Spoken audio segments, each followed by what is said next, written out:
screen. What's up, horror fans? It is Danny from the Lassercast, along with, as always, Pete, and we are back to cover Shudder's 101 Scariest Horror Movie Moments, and we are up to episode 3, and we are counting down from 75 down to 63. Yes. Pete, what is going on? How's everything going? You know what? This has probably been my series that I've been the most excited to talk about with you in a long time. You know, like we used to, for my other channel, Comic Books Transform, we used to get together and we would talk about Raised by Wolves, and I was excited about that, and that was a lot of fun. But this series, I'm digging it. I'm digging the choices and some of the entries, like especially this first one, I was not expecting. You know? Yeah. I love series like this because these are like the best types of series, whether you agree with the list or the numbers or whatever. These are like the perfect docu-series to bring in new horror fans and to get a budding horror fan to like give them in this case, a literal list of like, here's a bunch of movies that you should watch. It's almost like it's providing you with like horror movie homework. It's one of the things I love and we love so much about the In Search of Darkness movies, the documentaries. It's just these long 4 or 5 hour laundry lists of, oh, here's a bunch of movies that you've probably seen, but if you haven't seen them, you need to check out. And so I agree with you. Do you have anything on the channel that you want to plug before we get going with the countdown? I finally was able to get that Keith Lansdale video out, and he was cool. He like tweeted about it too. I really appreciate when authors do that. I have a couple author interviews set up soon, but none this week. So just my birthday, if anybody wants to do a birthday shout out on September 29th, I'll greatly appreciate it. But you know what's the best birthday gift to give a soon-to-be 40-year-old man is a subscription to the Lassercast. So if you guys have not subscribed to our channel, please do. That would make my 40-year-old birthday an awesome one. That's right. And then you can watch a couple of 40-year-olds talk about horror movies. Just before we get started, last night I posted I called it the Spooky Season Hodgepodge. A whole bunch of trailers have just released in the last week for upcoming horror movies and horror series that are coming out. So I did like real quick dives into the trailers for the new Chucky season, The Midnight Club on Netflix by Mike Flanagan, which we're both super excited about. I'm actually reading the book on Audible now. And then Hellraiser on Hulu. That looks great. Knock at the Cabin, M. Night Shyamalan's new film. And then I did a short review, spoiler-free, of Pearl, the prequel to X from director Ty West. So that's what I just posted. And we have, if you're watching this, episodes 1 and 2, counting down from 101 down to 76 are on our channel. And I guess that's a great place to start with number 75. So you want to introduce it? Yeah, so I was actually super excited to see Annihilation on there because I feel like Annihilation is a movie that doesn't get a lot of love. It's a movie by Alex Garland, and I feel like Alex Garland is very much like Denis Villeneuve, where he makes a lot of like awesome kind of dark sci-fi movies. Denis Villeneuve also makes like kind of gritty, realistic crime movies. But I just was not expecting it in a horror countdown. When they showed the scene that they decided to highlight for Annihilation, the scene with the bear, I was like, of course, that makes a lot of sense. It's an example of a movie that you wouldn't consider to be a horror movie, or it gets labeled as a sci-fi movie, but yet it has a scene that is potentially scarier than stuff that you see in regular horror movies. So did you like Annihilation when it came out? Loved it. It's funny because there's at least 3 movies on tonight's list that most people would put into the sci-fi genre, I think, before horror, but are all definitely scary enough to fit as, you know, kind of just genre movies, sci-fi horror, and get into that. It's funny. I finally just sat down. I'm about 30 minutes into Men, finally, from Alex Garland. I like it so far. I know you and Sherry liked it too. When Annihilation came on, before they even showed the scene, I just wrote down in my notes the fucking screaming bear, Exactly. because that's the only. There are some movies that legitimately have 3, 4, 5 different moments that can go on the list. And Annihilation is a great movie, but there's only one moment in that movie that can go on 101 scariest horror movie moments, and it's the Right. screaming bear. And if you haven't seen this movie, they go into this like the shimmer where it blends DNA of everything involved, and this bear kills one of their friends, and effectively when the bear screams, it's the girl's voice screaming. So you have this like mutated, half skull faced, monstrous bear threatening these characters, screaming like their dead friend. And I remember sitting in the movie theater going, oh crap. Like, oh, and then they even go so far as to show the scene that comes right after where the one of the crew gets killed by the bear. And they make this great comment about how most movies you'll see the attack and then it'll cut away because you know what's happening. Nope. This movie is like, we're going to watch this mutated bear that screams like a dead girl. We're going to watch it rip a girl's face off. And yeah, holy shit. Like, it's an amazing moment in a really great movie. So, yeah, I was really surprised and happy to see this on the list. Yeah. I mean, and Alex Garland, he has stuff in his other movies too. Like there's stuff in Ex Machina that I think could fit into a horror movie. There's stuff in Sunshine that definitely feels like a horror movie. Well, So, Sunshine. Oh, he wrote Sunshine. I'm like, Danny Boyle directed it, but he wrote it. Yeah. Very good points. Yeah. Danny Boyle directed. But I love Sunshine. That's one of my all-time favorite sci-fi horror movies. So yeah, he's great. I know you wanted to make a point of like saying where you can find these movies too. Do you know where people could find Annihilation? You know something? That was a great point that I had, and then I forgot to look everything up because I was working all week. So I know where you can find some of them. Some of the movies I do, but that was a great idea I had in theory. It's all good. I understand. It was pretty busy week for myself too. So one point that I want to make, because I've been doing it for the last few episodes, is pointing out movies that I have seen versus movies I have not seen. So I have seen Annihilation. The next movie, which is based on a Stephen King book, I actually have not seen. I've not seen Cujo, and I've not read the book either.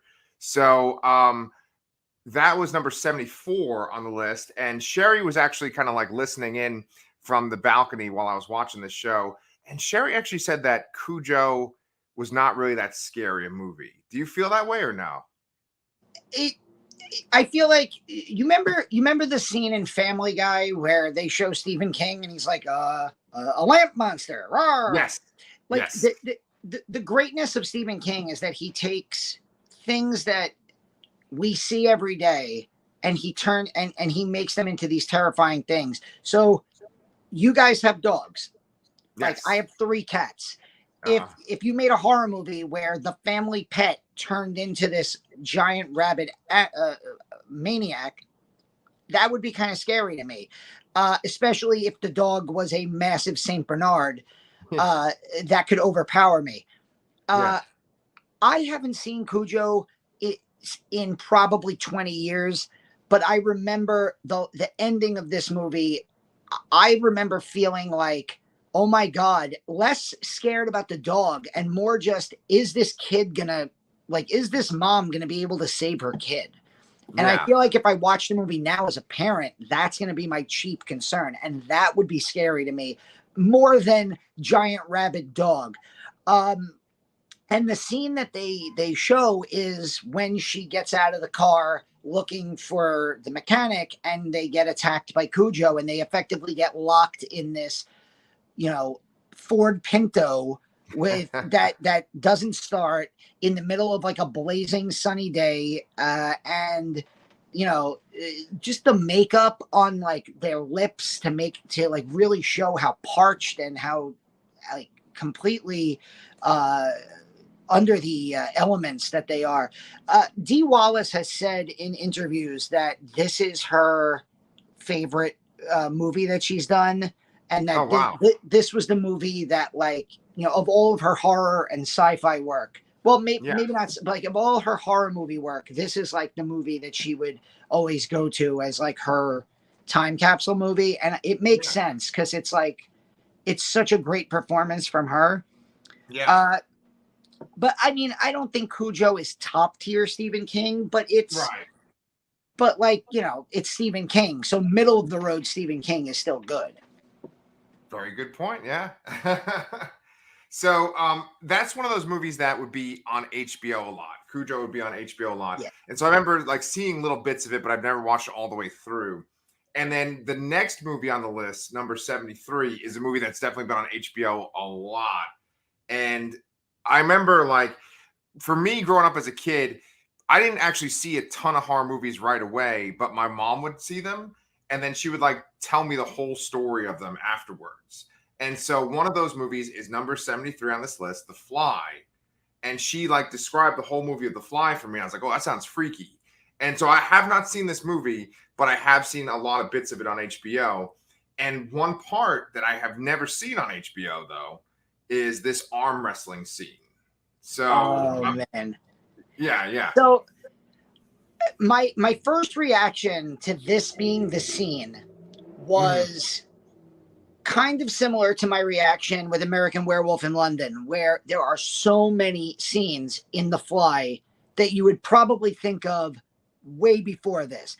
Right. I mean, Seth Brundle mutating into the Fly, his like face falling off, his like vomiting acid onto the guy and watching his like bones disappear. It like the whole ending, like the ending dream sequence with the larva baby. But then I stopped and I went, no, I love that they picked this scene because it's funny what you just said. This is the scene that I saw as a kid. Uh-huh.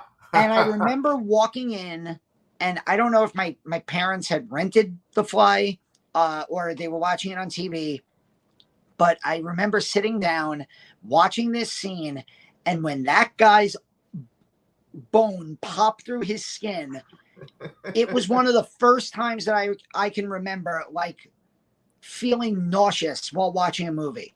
It was like one of the first times that I remember going, and like having to run out of the room from a combination of like disgust and fear. So this scene, maybe more than any of the amazing Fly transformation scenes and the makeup that goes on later on, this scene to me gets to that real guttural, like just visceral horror of like, oh God, ew, that's disgusting. Like I would rather turn into a fly than have somebody arm wrestle the bone out of my arm. Like that's how gross that scene is to me.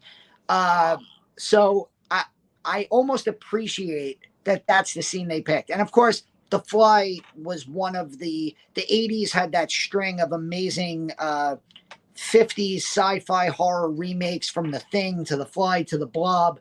And all three of those movies are great. I'm sure we'll probably see The Thing much closer to the top of the list. I would even put The Blob, the remake of The Blob, on here. There's a few scenes from that movie that were really scary too. But yeah, I was surprised The Fly was so low. Ditto. Right. I have no doubt that we are going to see The Blob on this list. I have no doubt about that whatsoever. Another movie that I am very shocked to see so low on this list, and also happens to not have a good remake, is my personal favorite horror movie, number 72 on the list, The Wicker Man. And The Wicker Man is like a weird movie for me to say is my favorite horror movie, but whenever I make my top 10 lists, I just always think about how, like, for me, a movie that I watch straight through and I'm like, oh, it's this scene. Oh, it's this scene. And like, I just get excited because every scene is like a good scene. I could probably say that for like Alien. I actually really have a lot of love in my heart for like 30 Days of Night. I know some people don't like that movie as much. I really like The Hills Have Eyes remake, but The Wicker Man, I think it kind of just does it for me. And of course, they have talked about the ending of The Wicker Man. But to have it at 72, I don't know, man. Like, I think you have to be at least in the top 30. Was it Edgar Wright who said, he was like, somebody was like, you should definitely, if you haven't seen The Wicker Man, you should turn this off and go watch it because we're going to spoil the ending. Right. I agree with you. This is one of my all-time favorite horror movies. What more needs to be said than when Christopher Lee said this was the favorite movie he had ever done? That says it. That says all you need to know. When Christopher Lee, who literally made hundreds of horror movies and was one of the most world-renowned Draculas, says The Wicker Man is number one of all the movies I've ever done. That goes without saying.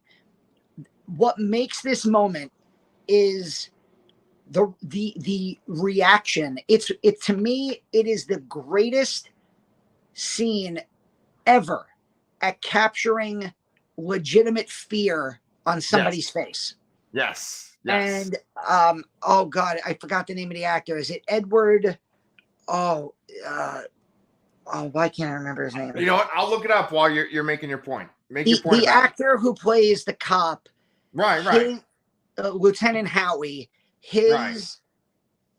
When he comes over the hill, the way the scene is shot, where you don't see anything, they're taking him somewhere, and he comes over the hill, and you see like his eyes first, and then the top of his head, and he looks like he has just seen the devil. He has seen, and the way he, oh God, oh Jesus Christ, oh, Jesus Christ. It like gives me the chills, his reaction. And then everybody else on the island is like watching him burn, dancing and celebrating as if the good guys win at the end. And it is one of the most brilliant horror movies and horror movie endings of all time. My Twitter handle is The Wicker Dan, and it's been that way for like 3 years because I just don't want to change it because I love this movie so much. When I met Robert Englund years ago, probably 15 years ago at a horror convention, I was wearing my Wicker Man shirt, and instead of like everybody else, he was doing like, I'm Freddy, here's my claw. With me, he was like, oh, Wicker Man, great movie. And like when I got my picture with him, he's like pointing at my shirt. I was like, yes, I bonded with Freddy. So that is awesome, man. This is another one. For if I was making this list, this is top 10 to 15, definitely. But agreed. The actor's name is Edward Woodward. Edward Woodward. Okay, Woodward. Okay. Sorry, Woodward. Yeah. Okay, I knew it was Edward something. I can't wait to see where the Nicolas Cage remake ranks on the list. Not the bees. Punching the woman in the bear suit. Why does it burn? There's so many great moments in that movie. Oh man, I just want to watch that super cut that has all those moments in it now. It's a classic. Like I said, it's my favorite, and it is because of that reaction that you mentioned before. I think from what I had heard that Edward Woodward had not seen the actual Wicker Man before that scene. Like he had not seen the creation of the Wicker Man on the island. So just seeing that, I think, would have just scared anyone, no matter what.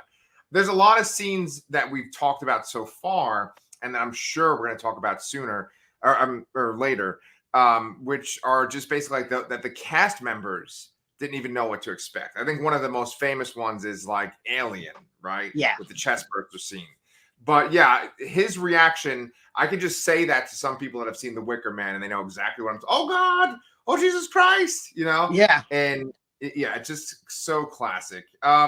Number 71 is maybe the definition of a classic horror movie, and it is one that I have not seen. They brought in Joe Bob Briggs to talk about this movie. It is Nosferatu, the original Nosferatu. So have you seen it? Oh, yeah, I've seen it a few times. I wrote down, I actually just rewatched it because they had Nosferatu on the last drive-in. And for, I think it was the 100th anniversary of it. And I wrote down Joe Bob's quote about Max Schreck and his performance as Count Orlok. and he said it's the most graphic representation of evil at that time that had ever been on film. And it stands the test of time. I mean, what more can you say than they made a great horror movie about the making of this horror movie, Shadow of the Vampire, where it was Willem Dafoe plays Max Schreck, and almost to the point where you don't know what is actually going on, if this guy was an actor or if he was just some ugly count that they found in Europe. But this was one of the movies, and they did this a little this episode, where they kind of cheat on the scariest movie moments. And they did this with the Wolfman last episode, where they kind of just show a whole bunch, like basically their scariest movie moment for Nosferatu is Max Schreck's Count Orlok is really scary when he looks at the screen. And then they show a bunch of the moments in the movie of him looking at the screen. And they're great, but they kind of cheat around the whole idea of one specific moment in the movie. I'm not going to dispute one of the all-time classic horror movies being on the list. There is no Dracula, there's no Bela Lugosi, there's no Christopher Lee, there's no Francis Ford Coppola's Dracula with the amazing Keanu Reeves performance without Nosferatu. And it's 100 years old. And it's a black and white silent film, and that might, turn off a more modern viewer. But if you're a horror fan, this movie is definitely going to scare you a little bit. Yeah, I mean, the movie, we use the word iconic a lot on this channel, but iconic is a word to describe this movie. There's so many music videos. There's so many other movies that literally have footage from this movie in it.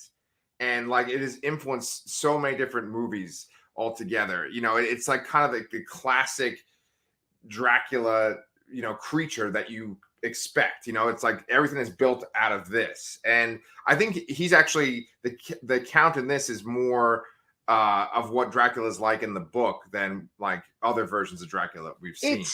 It's funny because you go from Nosferatu to Bela Lugosi, and in these two iconic Draculas, effectively, you have hideous monster who they even make a point, no woman is going to look at Count Orlok and be like, oh my God, how dreamy. I'm going to look into his eyes and, get, possessed. And then you get Bela Lugosi, who's this handsome European. And then obviously all the Draculas since have this kind of good looking, that's why one of the things I didn't love 30 Days of Night, but I loved the vampires in them. I loved just they're these guttural monsters. And it kind of felt like a throwback to Nosferatu, where this is what a vampire is supposed to be. They're not supposed to be these, Edward Cullen, who's going to sweep you off your feet and, have baby vampires because they're so damn hot. No, they're freaking blood-sucking monsters. And that all started over 100 years ago with Nosferatu. Yes. And the next movie on this list goes way past Edward Cullen. It's so modern that it's even past all the Twilight craze. It just came out last year, and it is The Night House. Now, I actually did see this. I can't remember. Did you and I cover this? Did I do it on the Anchor Pete channel? You might have covered this on Anchor Pete, but we definitely mentioned this in our top 10 of 2021. I think we both had it on the list.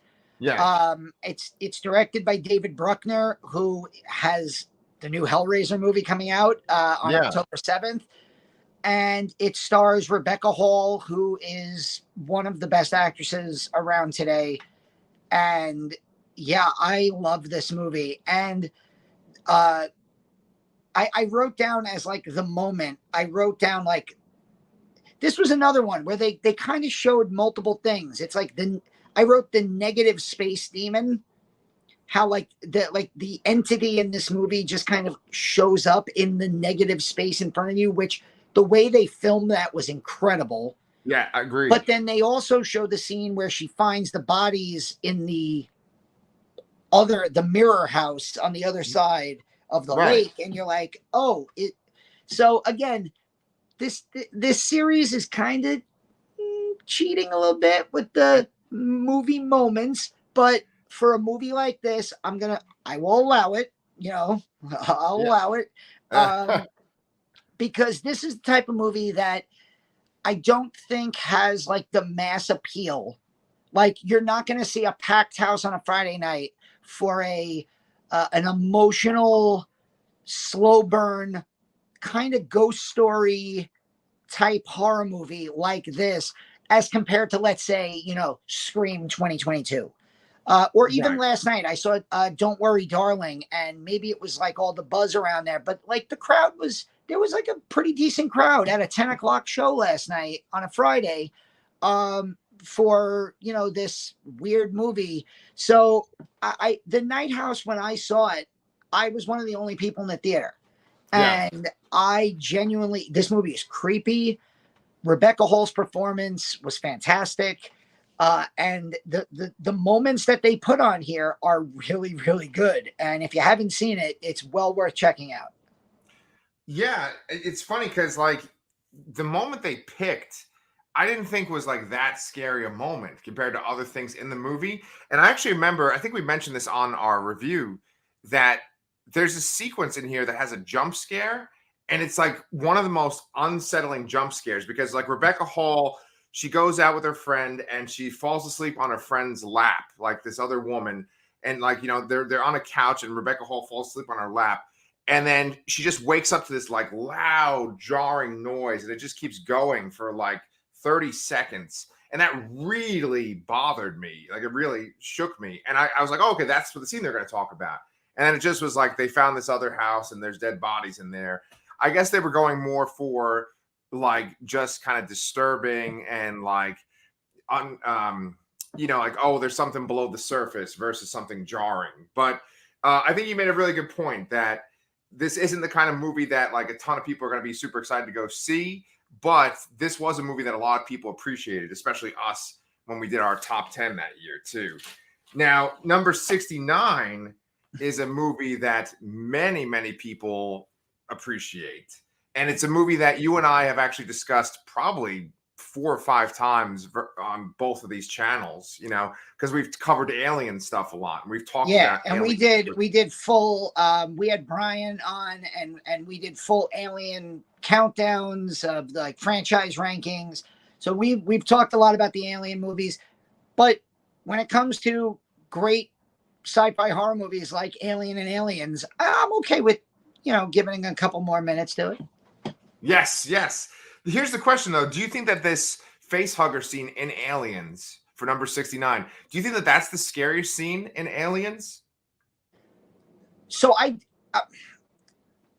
don't think there is a scary scene in Aliens because I think Aliens is it's a kick-ass action movie, Right. And yes, there, obviously there's incredible tension. There's incredible, if I were picking one scene, it would have been when the aliens invade towards the end. And again, just going back to like the way great actors portray being scared on screen. Bill Paxton holding like the scanner and being like, they're all over the place. And Michael Biehn, you're not reading it right. And they would be in the room. Because you're watching that scene going, oh, where the fuck are they? Like, yeah, if they're 5 feet away from them, where are they? And then when everybody looks up, you go, oh shit. That would have been the scene that I picked. Right. I don't mind this scene because this is a scene, and they make this point where you really realize who the villain is in this movie. Right. You didn't notice it in the original movie because in the original movie, it's this crew, they're on a ship. Well, actually, what am I talking about? You do, because of the whole scene with Ash. Right. And him telling them about how like the company basically said you're all expendable.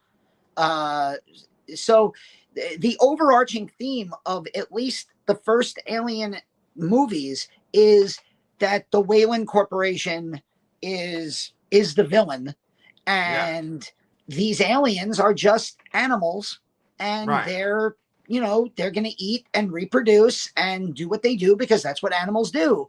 And it's so funny because, like, in the first movie, it's this, Ash turns out to be this like vicious, super powerful android. In this movie, it's like the most weakest.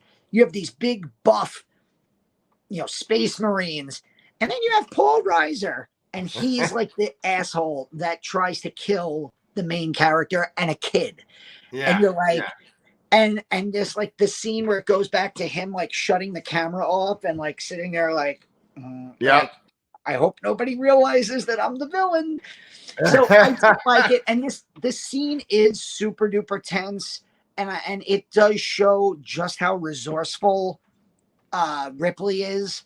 Yes. Like, to be able to think on her feet in that moment. It's not the moment I would have picked, but I'm not going to argue Aliens being on the list. So yeah. For me, I even would put in that scene where the Marines are going through Hadley's Hope, the colony in the very beginning, and they're kind of they start to see signs of the aliens, and they find that one woman who is cocooned. Oh yeah.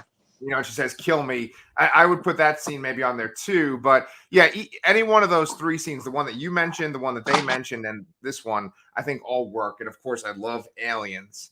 Another movie that I feel like, it's more recent, so maybe this is why it's so low on the list.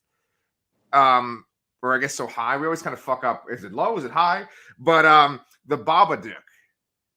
It's so low on the list. Like, I remember seeing the Babadook and being creeped the hell out of it when I first saw it.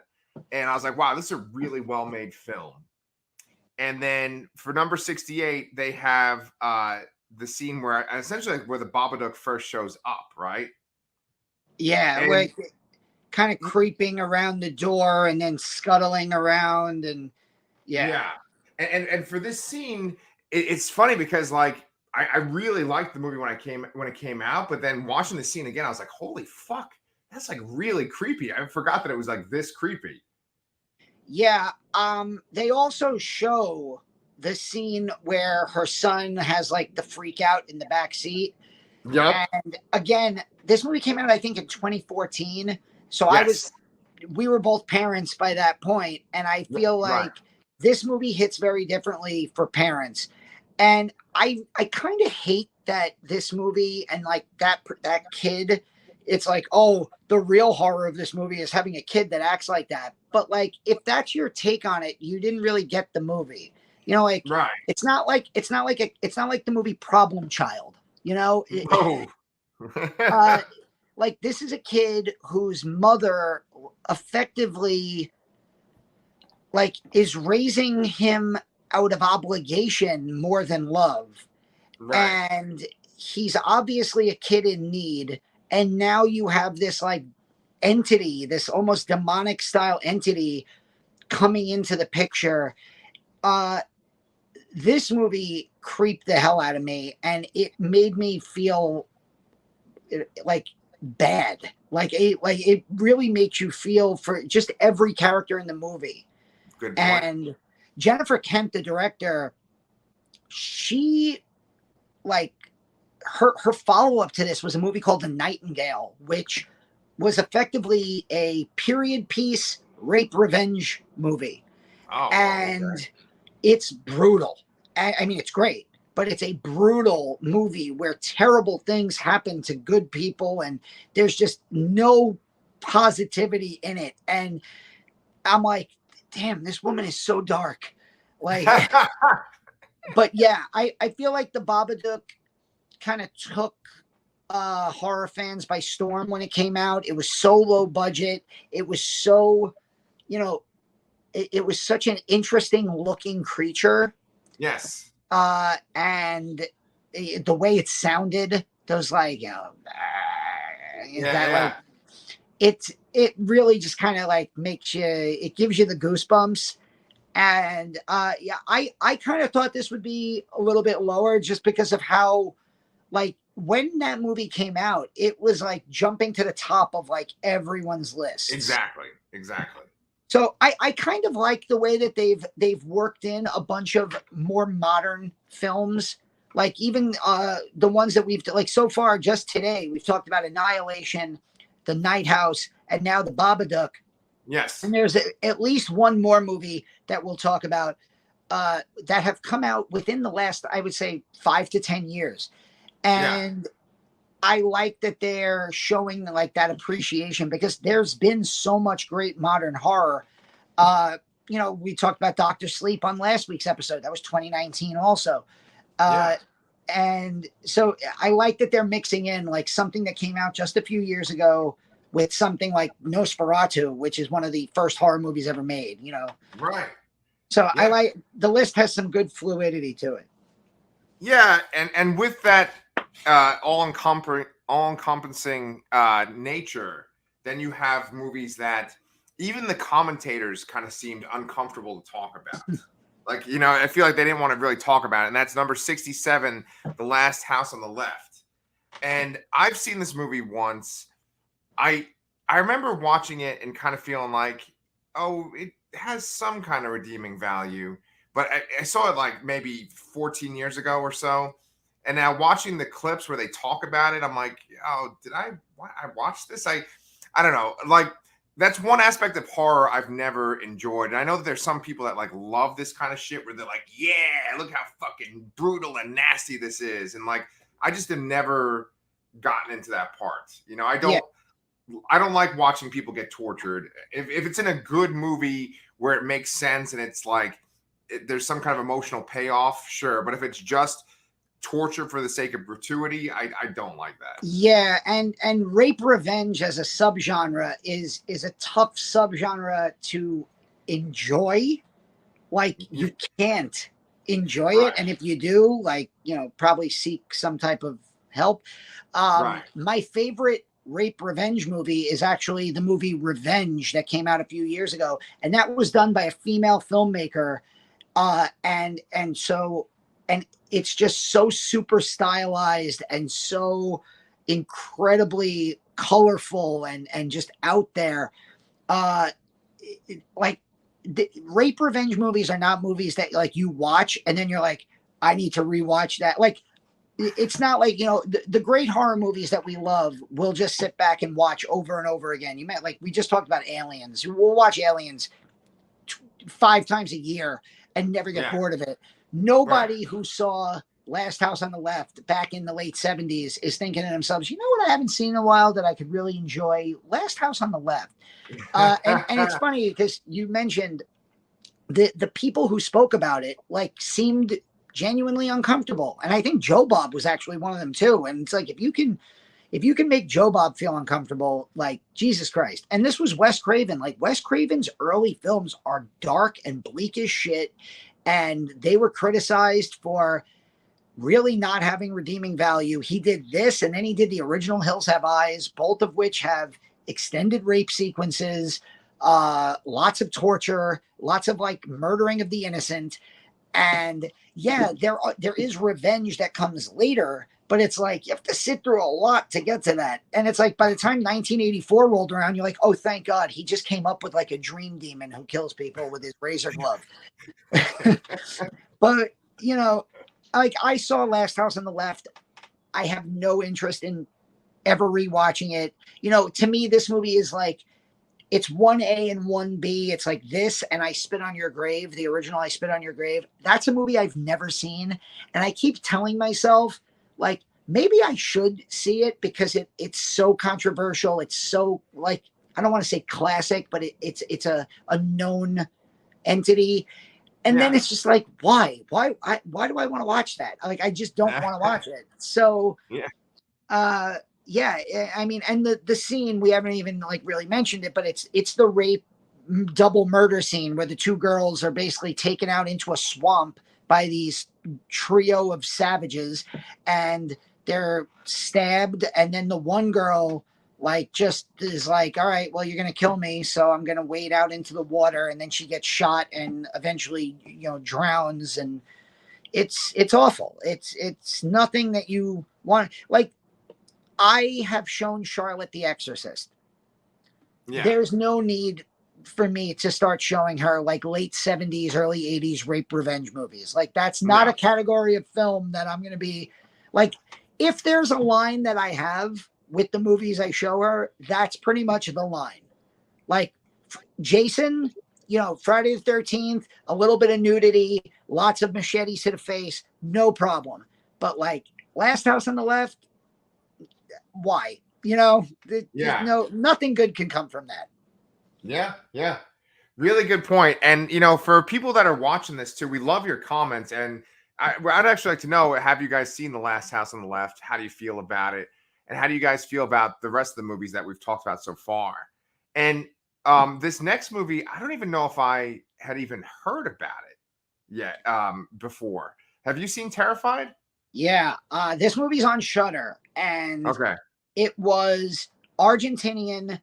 And when this came out, this was one of those movies where instantly loads of people started talking about, oh shit, is this the scariest movie on Shudder right now? Is this the scariest foreign film that's come out in a long time? And It is fantastic. I was shocked when I saw this, when they put like number 66, Terrified. I went, like, I had this like reaction of oh shit, really? Oh wow. Like I was like genuinely excited. I love foreign horror films, and this is one of the best modern foreign horror films. And the scene they picked is so goddamn creepy. So basically it's this neighborhood where there's like ghosts in the neighborhood, and ghost hunters like show up to investigate different houses. And this boy gets hit by a truck, Pet Cemetery style, and they get called to the house, and there's like all these dirty footprints, and they find the dead boy's corpse sitting at the breakfast table with a full breakfast in front of him. He's dead. It's a corpse. And the way that and I remember watching this, and they really did a great job of explaining how you as a viewer are watching this scene, because the camera just has like the two guys talking, and in the background you see the body of this kid, and you're sitting there and you're like waiting, and you're waiting, and you're like, all right, come on, I know you're gonna move, you're gonna do something. And nothing happens. And that tension, and then the second the camera pans away, the milk falls over, and you're like, fuck. It's such a scary scene. I totally recommend this movie. It is so good. If we had a Lasser cast of 4 or 5 years ago when this movie came out, this would have been in the top 5 of the year for me. When it came out. Man. Oh man, okay. I gotta check it out then. Yeah, and that is one of the best things about this doing this show with you, is that we get to talk about movies that like we haven't ever covered before, and maybe we wouldn't have mentioned because they're sort of like right before we started, or they don't match the theme that we've done. But in the interest of time, because I think that my kids are going to come through my door just like the zombies in Dawn of the Dead that is on this list. I think that we could actually talk about 65 and 64 sort of simultaneously, because the point that they made for these two movies, let me just say what they are. The original Friday the 13th and Dawn of the Dead, in both cases, the Dawn of the Dead, the original one by Romero, it's a big focus on Tom Savini for both of these two movies. That's a great point. Yeah. Yeah. So one of the things, so what I'll say about Tom Savini for the Friday the 13th clip, of course, they point out the gore, the realistic gore that's in Friday the 13th. But Tom Savini makes this point of he's the one that suggested that Jason come out of the lake at the end of the movie. And I never knew that. Did you know that? I did, but he's always adamantly said that it was a dream sequence and that Jason was never supposed to be real. So like the filmmakers basically just saw, or the producers saw how successful part 1 was, how much money they made on such a small budget, that they were like, let's take that dream sequence from the end and let's make it so that kid's still alive. And here we are, 42 years later. And, I have a box set behind me of 12 Friday the 13th movies. And Jason is one of the most recognizable characters in all of horror. And Tom Savini does the makeup on young Ari Lehman, who jumps out of the water at the end. And then Dawn of the Dead, you mentioned it, Tom Savini. the way Greg Nicotero talks about the flesh ripping, this was one of those horror movie moments that I knew growing up I was a little bit of a twisted fuck, because every time I would see Dawn of the Dead, I would like pause, replay, watching the head blow up in that opening scene, and then watching the chunks of flesh get ripped out of these people. And there was something in me that was like, that's so fucking gross and cool. And that's one of the things I realized I might be a sick little person who loves this shit a little too much. But yeah, the way the flesh tears off the body in Dawn of the Dead is so gross. It's so cool. And it's so much fun watching somebody like Greg Nicotero, who's so famous in the horror and zombie genre, especially, just geek out about that scene. Yeah. And in the interest of time, I know you got to run in a minute. We're up to the last one, number 63. Have you ever seen Peeping Tom? I have not. No. So Peeping Tom is a incredibly interesting movie to talk about. I won't go. They actually talk about this in how this movie was made the same year as Psycho, and it's about a psycho, and where Psycho basically made Hitchcock into a legend. This movie effectively ended the director Michael Powell's career. England had much tougher, standards of decency in the 50s, 60s, 70s when it came to movies than we did, and there's not even anything ultra graphic in this movie. It's just the scenes of it, and what he was doing to these women was considered like so taboo that he effectively got blacklisted. And for that alone, people should go out of their way to see this movie. I think it's streaming on Tubi for free. I did look it up because I was like, I haven't seen Peeping Tom in so long. Maybe I'll rewatch it. But basically the moment from this was the ending of the movie, where you finally see what he's doing, where his goal, much like we talked about with Edward Woodward in the Wicker Man, of capturing fear on screen. He is a cameraman, a photographer, and he wants to capture that last final moment of absolute fear when a person knows that they are about to die. And he turns the tripod onto these women, and he has a blade in it. And he has a setup where there's a mirror next to the camera. So the women are looking at their own reflections, seeing how scared they are as the blade gets closer to them while they're being filmed. And you don't really see this whole setup until the final moments of the movie. Yeah. It's a great scene in a great movie. I feel really bad for Michael Powell because there's parts of this movie that are almost as good as Psycho. And it's just like the difference in the way those two movies were received.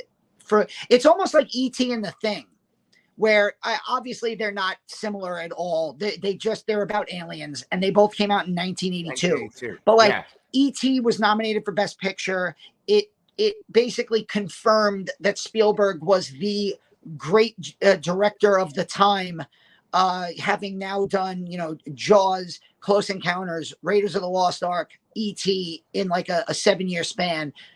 And it was like off to the races. And The Thing was like, what a disgusting movie. John Carpenter, you should be ashamed of yourself. And it wasn't until like decades later where everybody was like, yeah, we fucked up. The Thing is amazing.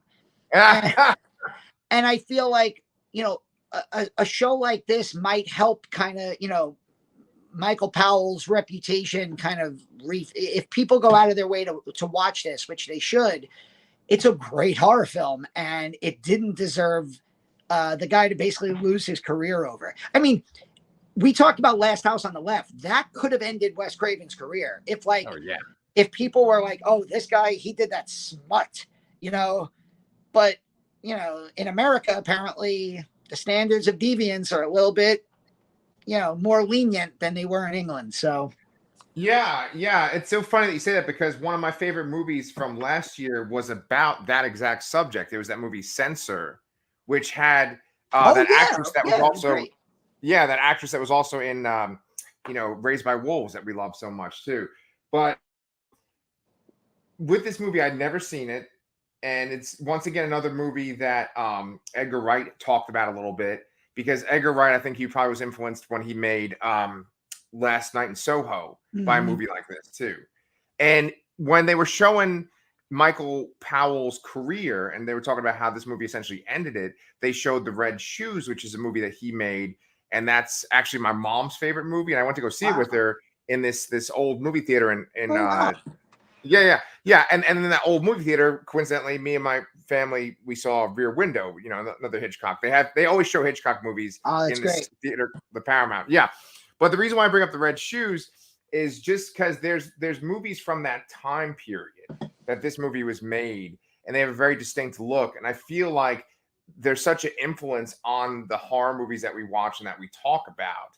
And this movie looks like it probably influenced a lot of filmmakers, even though it ended this one guy's career. It's kind of funny how like some people will take that shot, they'll make that dark thing and burn their career, but then it inspires future filmmakers like Edgar Wright and stuff. Yeah. And they actually showed, I just one little tangent real quick is I saw this documentary last night, this awesome documentary on David Bowie, Moon Age Daydream, and it had clips from The Red Shoes in it. And then I was thinking about this movie as I was watching the Bowie documentary. Oh, wow. And then they also randomly had Event Horizon clips in the Bowie documentary too. I just wanted to tell you that. That's why I brought that up.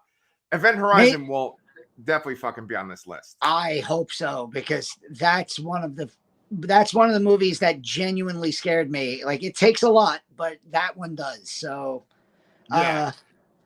That's kind of my long-winded way of saying, like, definitely check out that David Bowie documentary. I know it's not horror, but it was fucking awesome. And then I personally am going to check out Peeping Tom, because just the concept of how he was killing the women was so disturbing. I was like, I got to see this. Yeah, what were you going to say, man?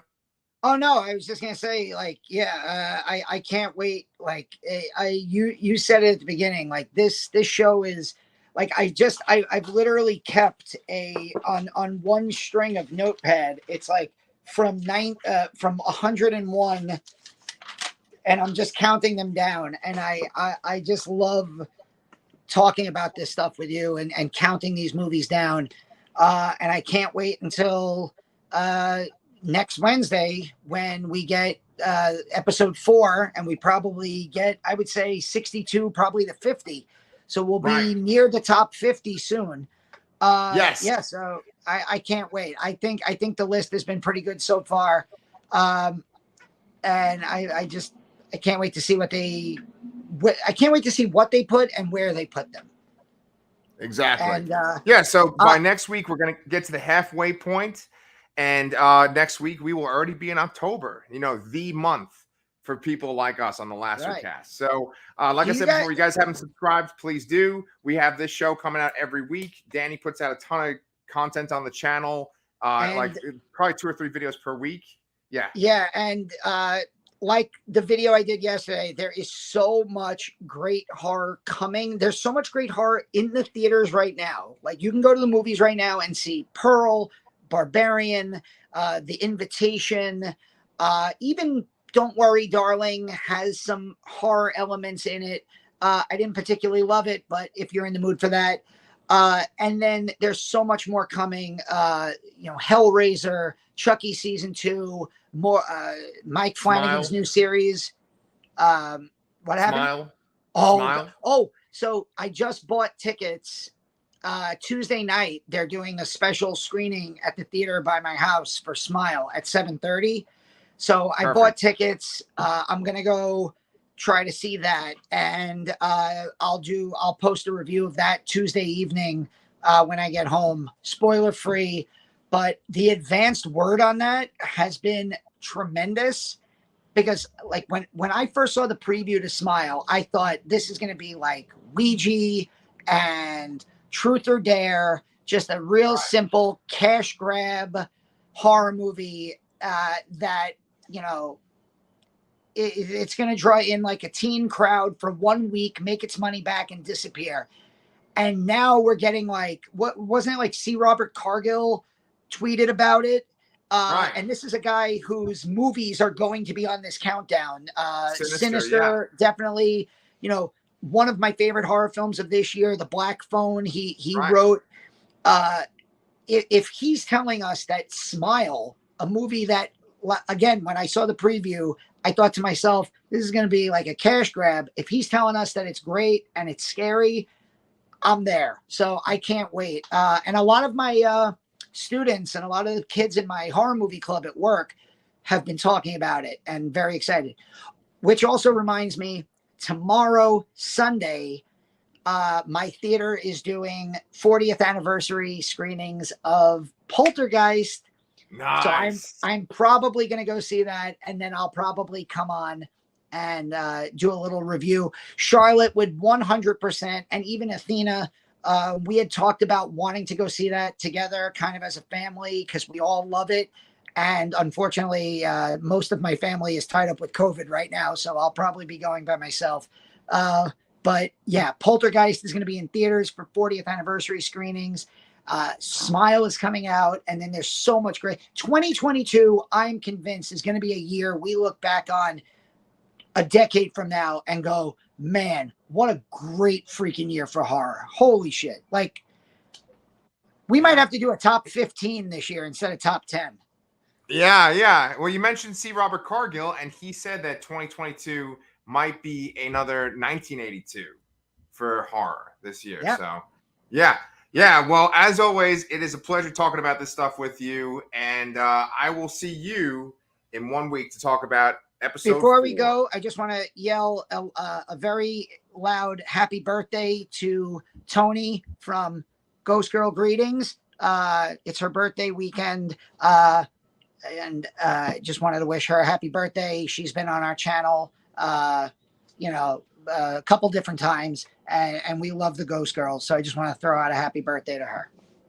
Yeah, anybody that's got a birthday around this time of year, pretty fucking awesome in my book. So, who else? Oh, I don't know. All right, we'll see you guys real soon.